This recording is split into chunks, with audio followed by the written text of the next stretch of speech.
Datorren larun batean, gure esku dago ekimenaren barruan, eskuetan, kantarekin flashmoba ingo dugu, eta gaur elkartu geha, boixe, pizkaten saiatzeko, bildurrak astintzeko, eta konfiantza pizkatartzeko, eta ondo pasatzeko.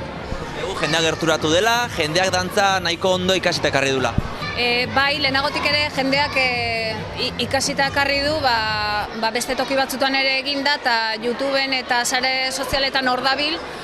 Egia esan ez da koreografia zaila, eta gainera ez da komeni perfecto egitea ere, komeni dena ondo pasatzea, eta pixka bat denon artean nahi degune herri hau irriz marraztea, ez?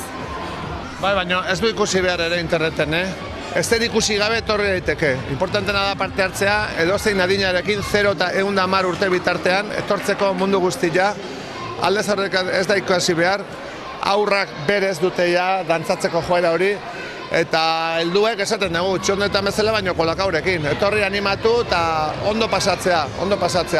Herri bakoitza, txikia, handia izan, bertsoak botatzeko modu badauka, kantatzeko, dantzatzeko, lurra lantzeko, jateko, harremantzeko, munduari bere koloria emateko, emanda jasotzeko, eta herrientzat, pertsonentzat nahi dugun gauza bera nahi dugu, ez? Askatasunean bizitzea eta hori gure esku egotea, ez nola nahi dugun hori egitea, hori da. Da zerbait oinarrizkoa, denontzako nahi duguna eta baita gure buruarentzat ere. Jendea gogoz, grinez eta ilusioz ikusi dugu. Bai, eta kontua hoixe da, ez? Eta kontagio efektu hori zabaltzea, bakoitza bere inguruko guztik animatzea, azken finean erabaki behar deuna dalako gure etorkizuna. Eta gure seme-alaben etorkizuna nolakoa izatea nahi dugun, eta erabaki hori guri dagokigu. Eta guk irudikatu nahi dugu etorkizun hori dantzan. Eta pozik eta ala, beraz, kontagiatu dezatela bakoitza bere bizilaguna, atxonamonak, osabaizebak, eta denok dantza ingo deula. 11:00 Bonberenea txarangarekin elkartuko dira Pirritx, Porrotx eta lagun guztiak.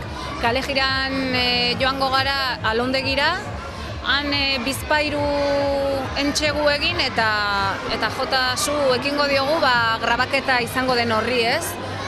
Eta hori dena triangulotik abiatuta. Hori da.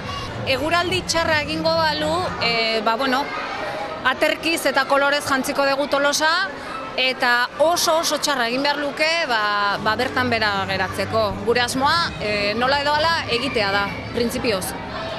Larun batean bertan ere gizakaterako izen emateko aukera egongo da, izen emateko aukera, eta animatu daitezela, Durangotik Iruñarako bide hori bete behar deulako, eta harrotasunez esan erabaki egin nahi deula, ez?